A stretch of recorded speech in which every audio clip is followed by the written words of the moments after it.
RCM चालू हो गई सन 2000 में, कंपनी चालू हो गई। मैं नौकरी करता था, मेरा बॉस कहता था कि आरसीएम से कपड़ा खरीदो। जो पहले लाला की दुकान से कपड़ा खरीदते थे तो लाला अमीर बनता था, अब आरसीएम की दुकान खरीदोगे तो आरसीएम से आप अमीर बनेंगे। तो मैंने 4 प्रश्न पूछे। पहला प्रश्न पूछा, आरसीएम का तो कभी नाम नहीं सुना, हिंदुस्तान लीवर का सुना है, डिग्जाम का सुना है, ओसीएम का सुना है, रेमंड्स का सुना है, सियाराम का सुना है, आरसीएम का कपड़ा कभी नाम नहीं सुना। दूसरे का नाम सुना भी नहीं है, सुनेगा भी नहीं। मैंने कहा क्यों नहीं? क्योंकि आरसीएम नाम नहीं सुनाती। तुझे पता है कि जिसका भी नाम तूने सुना है ना, उस व्यक्ति का स्पेशल पैसा तुझे देना पड़ता है। मैंने कहा एग्जाम्पल? तो उन्होंने कहा हिंदुस्तान लीवर 120 साल पुरानी कंपनी है जिसका नाम है हिंदुस्तान यूनिलीवर। दुनिया के 180 कंट्री में काम करती है, इंडिया में भी यूनिलीवर काम करती है, और इंडिया में उसका साबुन का प्रोडक्ट है, उसका नाम है लक्स। क्या नाम है? लक्स साबुन जो है 70 साल पुराना साबुन है।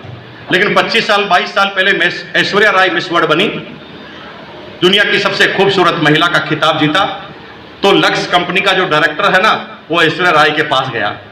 वो कहा बहन जी आप इतनी खूबसूरत हैं, आप इतनी सुंदर हैं, बस आप एक मेहरबानी करो, हमारा साबुन हाथ में ले लो और बोलो मेरे रूप का राज मेरे माँ बाप नहीं है, ये साबुन है, बस एक बार कह दो।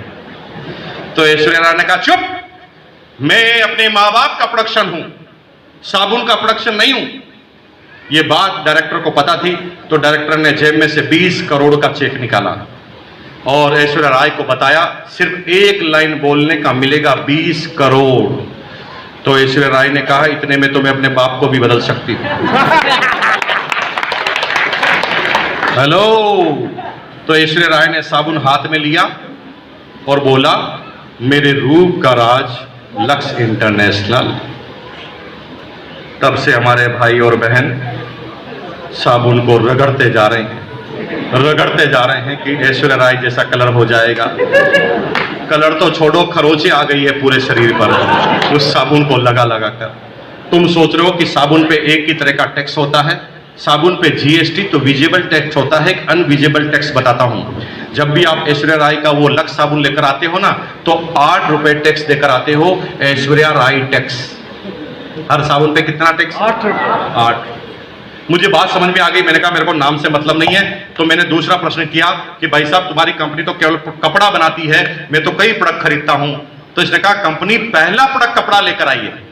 जैसे टाटा भी जिस दिन चालू हुई थी एक ही प्रोडक्ट लेकर आई थी, हिंदुस्तान लीवर भी चालू हुई थी तो एक ही प्रोडक्ट लेकर आई थी, आरसीएम भी चालू हुई तो एक ही प्रोडक्ट लेकर आई है। आने वाले समय में कई प्रोडक्ट होंगे। मैंने कहा कौन से प्रोडक्ट होंगे? तो उन्होंने कहा सुबह टॉयलेट में जाओगे तो टॉयलेट क्लीनर आरसीएम का, पेस्ट करोगे आरसीएम का, ब्रश करोगे आरसीएम का, नहाने का साबुन आरसीएम का, शैम्पू आरसीएम का, वॉशिंग पाउडर आरसीएम का, हेयर ऑयल आरसीएम के, क्रीम आरसीएम के, परफ्यूम आरसीएम का, डीओ आरसीएम का, जूते आरसीएम के, बेल्ट आरसीएम के, पर्स आरसीएम का, नमक आरसीएम का, नमकीन आरसीएम का, बिस्किट आरसीएम का, मसाला लगातार बोलना चालू किया धमाधम। जब खूब सारे प्रोडक्ट बोले उन्होंने, मैंने कहा भाई साहब इतने सारे? तो वहां पर 5 आदमी थे। जब इतने सारे 250 प्रोडक्ट उसने बोले थे तो 3 आदमी तो खी करके हंस रहे थे और मैं एकदम सीरियसली सुन रहा था। मैं सुन रहा था तो मैं यहां आ गया, वो खी करके गुटखा खा के अभी भी 40,000 की नौकरी कर रहे हैं। हेलो, इसे कहते हैं विजन। जब मुझे पता चला कि यस हो सकता है तो मैंने तीसरा प्रश्न पूछा क्वालिटी कैसी है? क्या पूछा? क्वालिटी कैसी है? तो मेरा अपलाइन कहता है क्वालिटी पूछने वाला बेवकूफ होता है। मैंने कहा क्यों? कि क्वालिटी पूछने का सब्जेक्ट नहीं है, क्वालिटी यूज करके चेक करने का सब्जेक्ट है। हेलो भाई, हमारी बहनें सब्जी मंडी में जाकर बोलती है सब्जी वाली से सब्जी ताजा है ना, पूछती कि नहीं पूछती? तो सब्जी वाली क्या बोलती है? 15 दिन पुरानी है ना। क्या बोलती है? और 4 दिन पुरानी है तो भी क्या बोलती है? जब वो ताजा ही बोलती है तो पूछते क्यों? ये तो बेवकूफी हुई ना। जब आंसर ही आपको पता फिर भी पूछ रहे। भाई आप मेरे से पूछोगे कि आरसीएम की क्वालिटी कैसी है तो मैं क्या पागल हूं जो खराब बोलूंगा? मेरे को तो आरसीएम से कमीशन आता है भाई। तो क्योंकि आरसीएम की क्वालिटी कैसी है मैं कहूंगा दमदार, इससे अच्छी कुछ हो ही नहीं सकती। लेकिन मेरे से पूछ रहे हो बेवकूफ हो।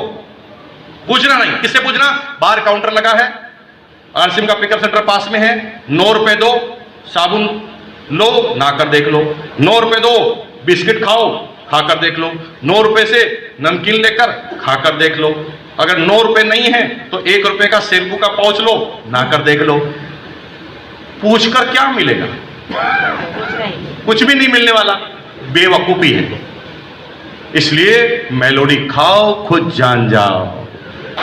जो भी करना है खुद चेक करना है, ये पूछने का सब्जेक्ट नहीं है। आरसीएम ज्वाइन करने से पहले लीजिए बिस्किट का पैकेट और खा के दीजिए। गुड डॉट का स्टॉल लगा है। गुड डॉट आरसीएम का वो प्रोडक्ट है मेरे भाई 100% प्योर वेजिटेरियन, उन लोगों के लिए बना है जो 100% नॉन वेजिटेरियन है। एक ऐसा प्रोडक्ट निकाला, क्योंकि वेज और नॉन वेज के क्या नुकसान है मैं आपको बताता हूं।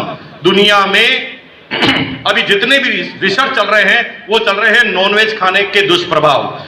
जब रेड मीट आप खाते हैं तो रेड मीट के इतने सारे दुष्प्रभाव हैं जो साइंस ने खोज निकाले, हजारों तरह की बीमारियां आपके शरीर में पैदा करता है रेड मांस, लेकिन हम उसको खाते हैं टेस्ट की वजह से, हम खाते हैं प्रोटीन की वजह से।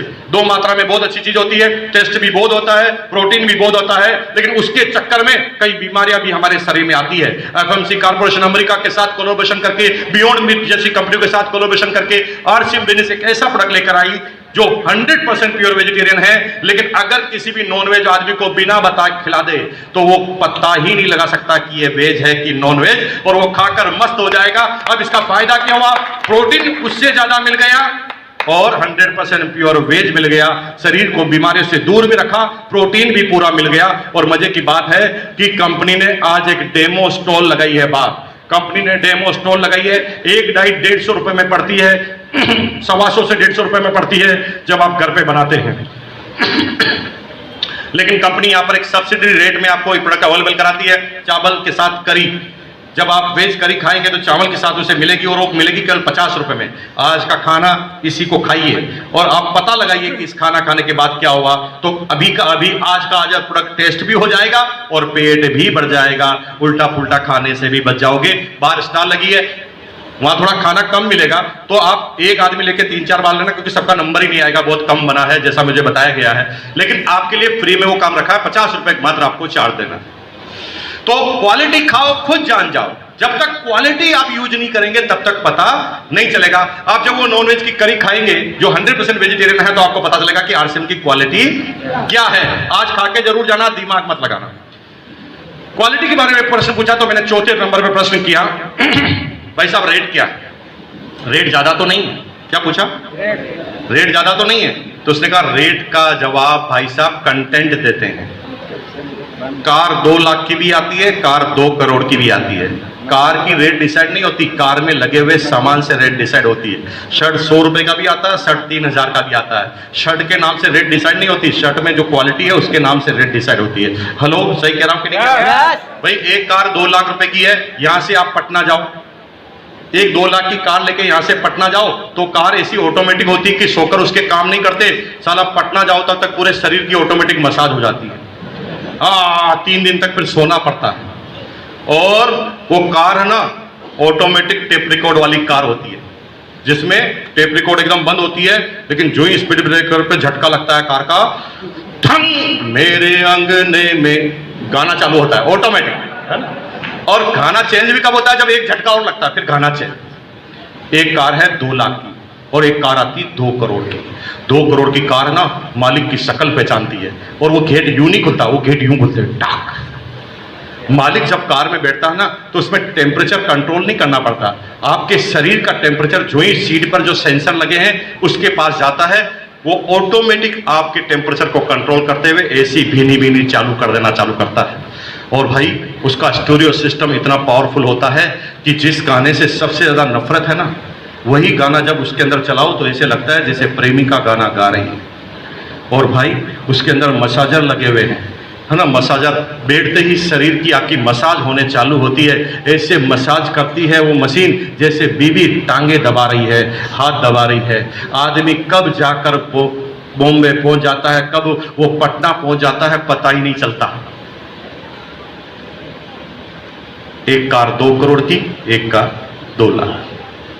तो एक शाना आदमी मुझे कहता है, बहुत सारे दिमागदार आदमी मिलेंगे भी बाहर आपको, वो प्रश्न पूछेंगे, कार तो कार है, जब कार में दोनों कारें में अगर आप पटना ही पहुंच रहे हैं तो 2 करोड़ लेने का क्या फायदा?